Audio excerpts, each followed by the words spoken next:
Иргэн та эрүүл мэндийн даатгалаа ашиглан жилд 2 сая төгрөгийн эмчилгээний хөнгөлөлт эдлэх эрхтэй.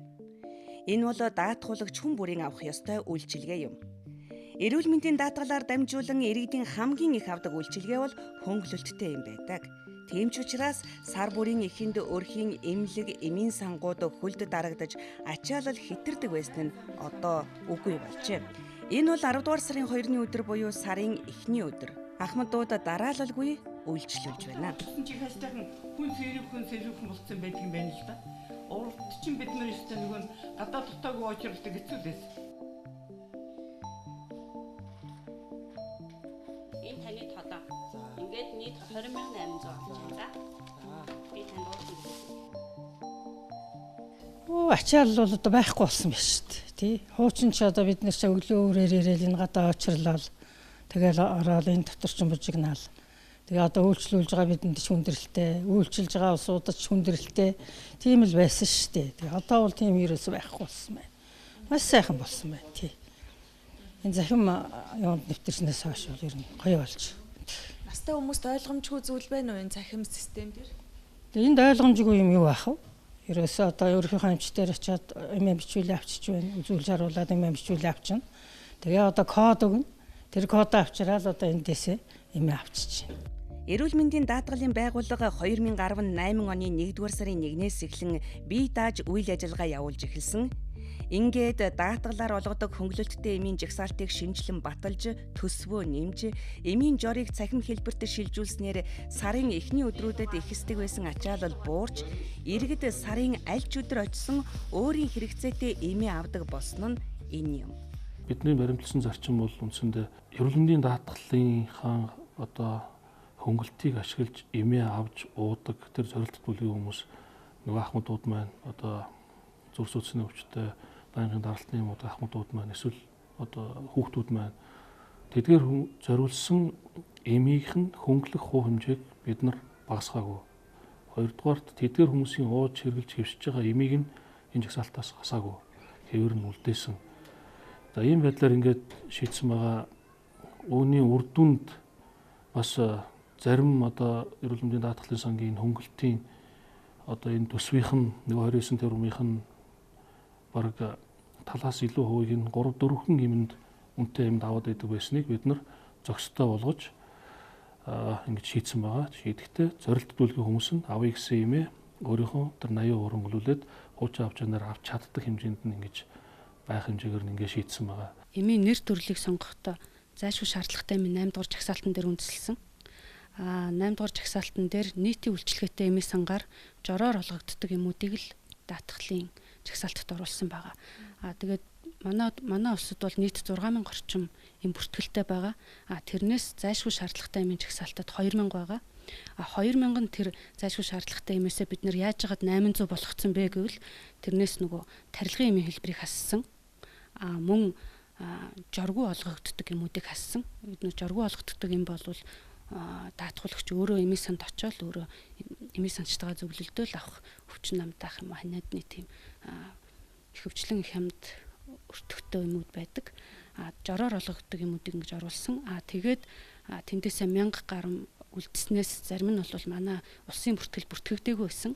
Зах зээлд орж ирээгүй, тийм учраас үн олдоогүй учраас дахин хэсэг эмүүд хасагдсан. Тэгэж хасагдаж яг тодорхой зарчим тавьж ингэж хасаж явсаар хагаад 800 буюу давхартаагүй тоогоор 774 нэрийн эмийг одоо хөнгөлттэй эмийн жагсаалтад нэр төрөл болгож сонгож оруулсан байгаа. Тэгээ шинэ жагсаалтаар бол жоргүй эм гэдэг чинь бол одоо жор шаардлагагүй, ямар нэг эмчит үзүүлэх шаардлагагүй. Тийм үү, олон улсад бол энэ жоргүй эмийг бол ямар ч улсад энэ хөнгөлтөж жагсаалтанд жоргүй эм оруулдаггүй. Тэгэхээр манайх бол энэ нэг зарчмын алдаага бол зассан байгаа. Тэгэхээр жоргүй эм бол хасч өгсөн. За тэрнээс гадна витаминууд байсан. Витаминууд бол ийм биш л дээ. Тэгэхээр бол одоо өвчнийг эмчилдэг гол зөглөн тохиолдох одоо өвчнийг эмчлэх гол юм бол биш байхгүй юу. Тэгэхээр витаминуудыг бас муу хасч өгсөн. Ямар муу олон улсын практикт бол эдгээр бүтээгдэхүүн бол хийж энэ хөнгөлтөж жагсаалтанд нь бол байдаггүй. Тэгээд одоо ард иргэдийн тулд бол одоо эссенциал ч юм уу, за тэгээд мизинфорт гэх жишээний эмнүүдийг одоо аспирин кардио гэх жишээний эмнүүдийг бол яга хассан гэдэг асуудал их гарч байгаа. эдгээр юмнууд бол бүгд жаргуу учраас хасагдсан юм аа гэдгийг бас хэлхийг хүсэж байна. Даатгалын хөнгөлөлт эдэлдэг эмийн жагсаалтыг 2015 онд хамгийн сүүлд шинжилэн баталсан. Энэ удаагийн жагсаалтаар хүмүүсийн нийтлэг хэрэгэлдэг эмийг аль болох өргөн сонголттойгоор оруулахыг зоржээ. Түүнээс гадна хүүхдийн болоод насанд хүрэгчдийн хэрэглэх эмийг ялгаж өгсөн нь онцлогтой юм.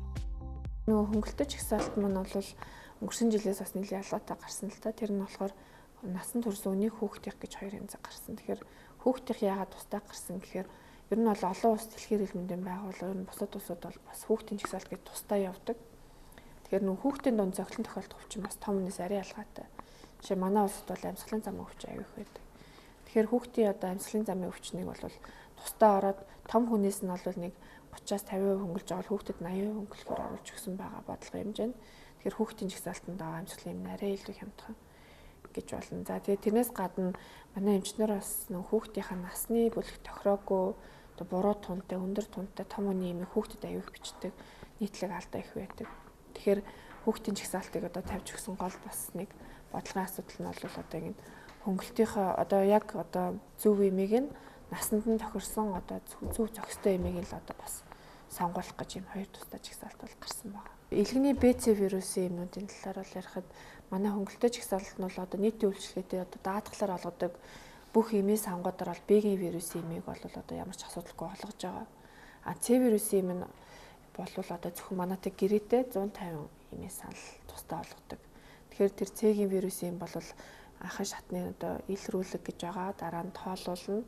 За тэгээ эмээ уугаад тэгээд дуусныхаа дараа дахиж тоолуулах. Эдгээр бол даатгалаас 100% өнгөө хийж байгаа. Өөрөөр хэлбэл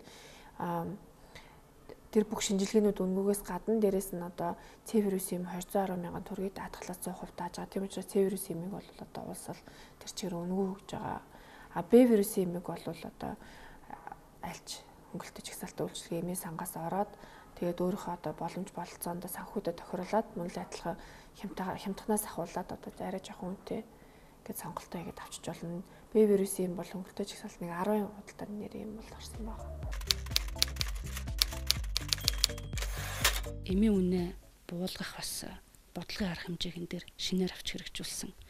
Жишээлбэл амлодипин 5 мг-тай одоо энэ цусны даралт бууруулах юм байна. Энэ 5 мг-тай энэ нэмээс ихт манай улсын бүртгэлд програмаас шууд шүүхэд 13 үйлдвэрлэгч байгаа юм. 13 импортлогч оруулж ирж байна гэсэн үг.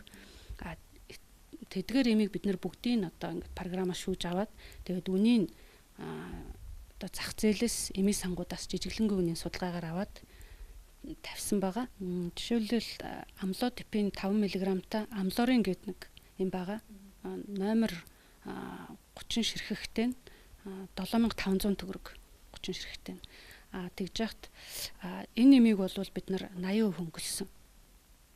80% хөнгөлж байгаа. Тэгээ 80% хөнгөлөхөр эн чинь 80% 6000 төгрөг болж байгаа юм. Тэгээд бусад үлдсэн 12 эмээс энэ 6000 төгрөгийг хасаад явцсан гэсэн үг. Одоо жишээлбэл хамгийн өндөр үнэтэй нормотипин гэдэг юм байна л да. Яг адилхан л амлодипин 5 мг.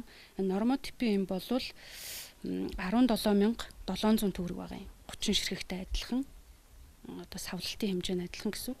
Гэхдээ энэ нэмнээс бол бас л 6000 төгрөг хасагтай авцсан. Ийм болохоор даатгуулагч бол санхүүгийнхаа өөрхөө боломжоос шалтгаалаад 80% хөнгөлсөн эмийг ч авч болно.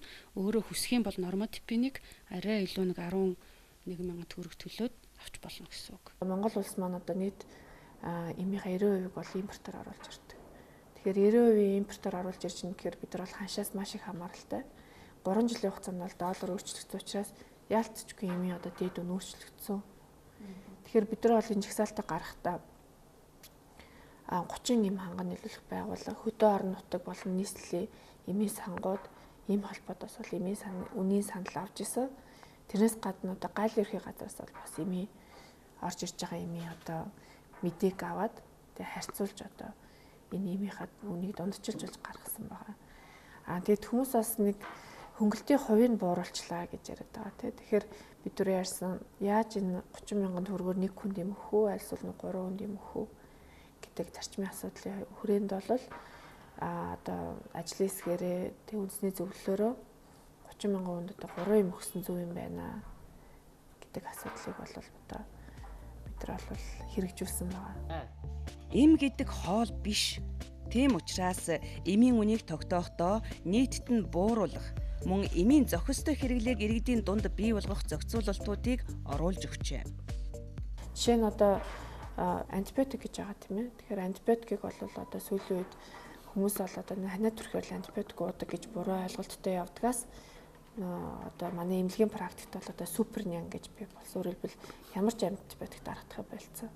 Тэгэхээр нөгөө хамаагүй замбраагүй хэрэглэнээс болоод цаашдаа эм маань үйлчлэгээ болоод байгаа учраас антибиотикийн тасал их үүсэж байгаа учраас одоо антибиотикийн эмийг бол бид нар одоо 30-аас 50% дотор одоо арай бага хөнгөлж өгсөн. Учир нь одоо хүмүүсийн одоо замбраагүй хэрэглээг бас зохицуулах зорилгоор. Тэрнээс ер нь бол өндөр настай одоо насны бүлэгт одоо тохирсон өндөр настай хүний одоо уудаг өвчлөлийн зохилон тохиолох өвчлөлт уудаг юмнуудыг бол үндсэндээ бол бид нар хувь хэмжээг бууруулахгүйгээр бол бодлого бол баримталсан баг. Гэтэ бол орж өгсөн эмнийх нь одоо тоошрох нь нэмэгдсэн. Тэгээд тэр дотроос тухайн одоо хэрэглэгч маань бол өөрөө аль ч үний амьдралаар тохирсон юм авах боломжтой байна. Хөнгөлөлттэй эмийн жагсаалтыг шинжилэн баталсны дараа цахим бүртгэлийн системийг Улаанбаатар хот 21 аймагт нэвтрүүлсэн байна. Энэ ажил 3 дугаар сарын 1-ээс туршилтаар хэрэгжиж эхэлсэн. Одоо улсын хэмжээнд жигдэрч иргэд даатгуулагч нараа цахимаар үйлчлүүлж эхлээд байна. Программыг хамгийн сайн нэвтрүүлсэн аймаг Өмнө Говь аймаг гэдг нь дэлгэцнээс харагдаж байна. Урд нь сарын эхэнд өдөрт 247 хүн үйлчлүүлдэг байсан бол одоо энэ ачаалал тэнцвэржиж өдөрт дунджаар 30 даатгуулагч үйлчлүүлж байна. Цахимыг бид нар 2018 оны 3 сарын 1 гэхэд бол үндсэндээ програмыг хийж дуусгаж улс орон даяар нэвтрүүлж эхэлсэн, дуршсан.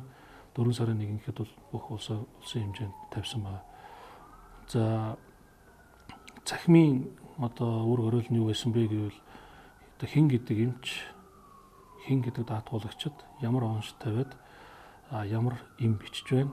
За тэр бичигдсэн эмийг тухайн даатгуулагч аль эмийн сангаас одоо яг ямар нэрийн эм аваад тэр эмээ авахдаа ширхэг бүртэн хичнээн төгрөг төлсөн бэ гэдгээр нь ингэж цагтаа минуттай бүртгэлжүүлсэн байна. Энэ үл яг бодит гурван дээр ажилладаг улсын хэмжээнд Монгол улсын бүх суманд аймгийн төвөд одоо хотуудад хэрэгжиж байгаа ийм цахимыг нэвтрүүлсэн. Яг ямар жор байгаа, ямар хүн байгаа, аль эмийн сангаас авсан бэ гэдгийг бүгдийг мэдээд хянаад нэг давуу тал нь энэ худалдаж авсан жороор эмийнхаа үн болгонд нь татварт баримтад бүртгэгдэж татвар төлсөн байна. Тэгэхээр өөрөөр хэлбэл нэгдүгээр эмийн сан маань борлуулалт хийсэн, зарсан эм болгон дээр татвараа төлсөн гэсэн үг. Даатгуулагч тэр нь баримтаараа баталгаажсан гэсэн үг. Тэгэхээр даатгуулагч хэдийг төлөв, эрүүл мэндийн даатгалын сангаас хэдийг бас төлж өгөх гэдэг нь ингээд даатгуулагчтай ил улсдаа татвараа төлөвлөсөн байдлаар ингээд энэ өөрөө шийдэгдсэн байна. За жор бичлэлтийг нь, худалдан авалтыг нь одоо энэ тухайн даатгуулагчийн өөрийнх нь ч гэсэн одоо нэг газараар даралтны эмээ сарын хугацаанд бичүүлчихэд тухайн сар дотор өөр газараас ахаад одоо жор бичүүлээд даралтны эм худалдаад авахд бол манай өмнө нь бол бид нар бол тэрийг мэдэх ямар ч боломж байгаагүй. Хэд ч давхардуулж авсан боломжгүй байсан бол энэ удаад тухайн жор жишээлбэл нэг 7 хоногийн хугацаатай эмээ худалдаад авсан байхад яг тэр оншоор яг тэр эмийг тухайн хүн эмээ дуус одоо уугаад дуусах хүртэл хугацаанд дахиж бичүүлж авах боломж өөр систем дээр ил харагддаг. Ингээ хаалт нь гарагдсан байгаа гэсэн үг. Хэмжлэлийн цахим жор хүчлэлтээр бид нар жор хүчлэлтийг нь, худалдаа авалтыг нь, олголтыг нь бүгднийг ингээд хянаад ороод ирсэн. Цахим бүртгэл хамгийн гол нь өрхийн эмнэлэг, эмийн сан, даатгуулагч гурвын мэдээллийг нэгтгэж дараа нь хяналт тавьж болох нээлттэй хэлбэрт оруулж өгснөөрөө онцлог байна. Тогтмол ууж байгаа те энэ нэмэ. Ууж байгаа.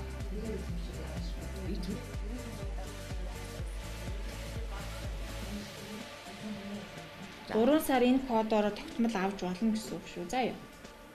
Тийм үү? Би одоо ирэхгүйгээр үү?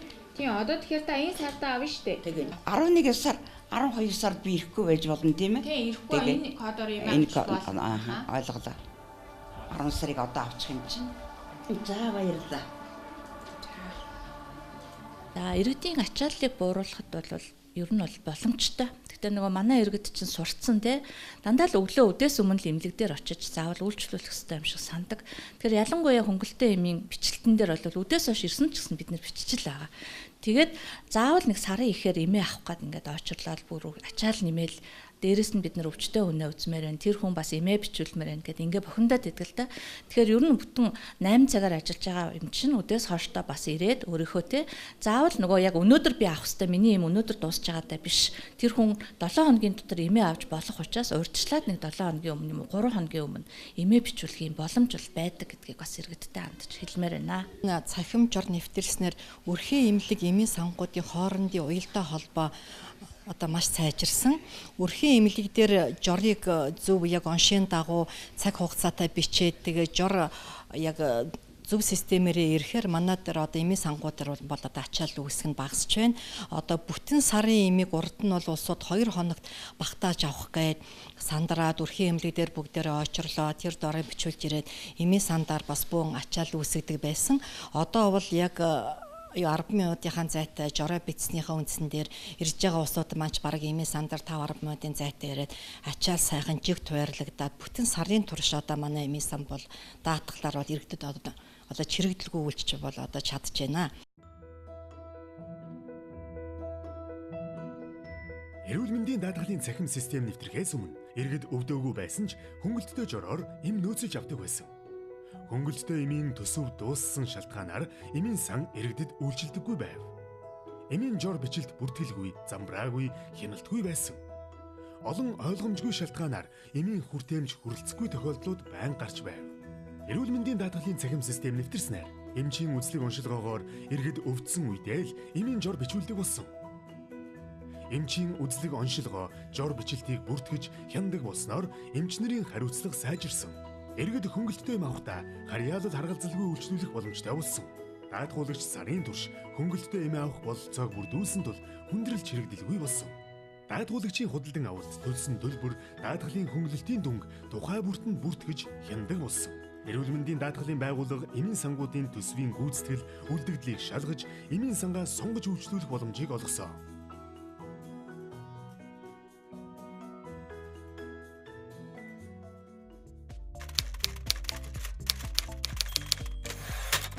Хөнгөлөлттэй эм олгох ажил энхүү цахим хэлбэртээ шилжиж нэгдсэн сүлжээнд холбогдсноор жорыг цаасаар цуглуулхан болсон нэг жороор олон дахин эм авдаг замбраагүй байдал цэгцлэгдлээ.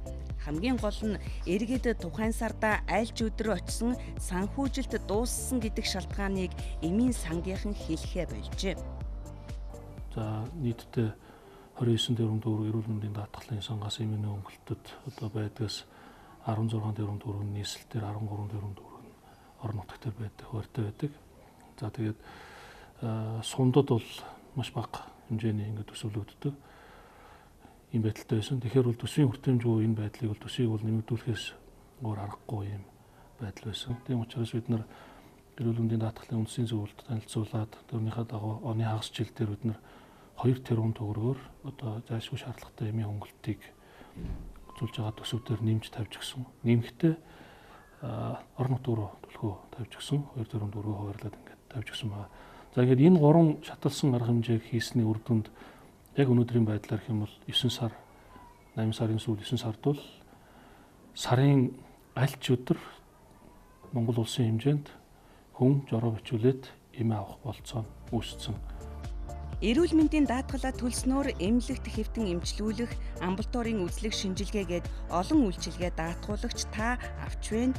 Эннээс хөнгөлөлттэй үнээр авч байгаа эмийн талаар бид хүргэлээ. Эрүүл мэндийн даатгалын шинжилгээ төлснөөр даатгуулагч таны мэдээлэл эрүүл мэндийн даатгалын цахим системд бүртгэгдэнэ. Таны мэдээллийг өрх, сум, баг, аймаг дүүргийн амбулаторийн эмч захимаар харж хөнгөлөлттэй эмийн цахим жорыг бичиж өгнө. Эрүүл мэндийн даатгалын сангаас хөнгөлөлттэй эм олгодог эмийн сангууд сарын турш тасралтгүй эм олгодог болсон учраас та хүссэн үедээ эмээ авч болно. Хэрв та өөр аймаг суманд зайлшгүй шаардлагаар оршин сууж байгаа бол харьяалал харгалзахгүй үйлчлүүлэх боломжтой. Танд сануулхад цахим жор эмчийн бичсэн өдрөөс хойш 7 хоногийн хугацаанд хүчинтэй. Та хөнгөлөлттэй эмийн талаар эрүүл мэндийн даатгалын лавлах 70 10 11 28 дугаарын утсаар лавлаарай. Эрүүл мэндийн даатгалын ерөнхий газар.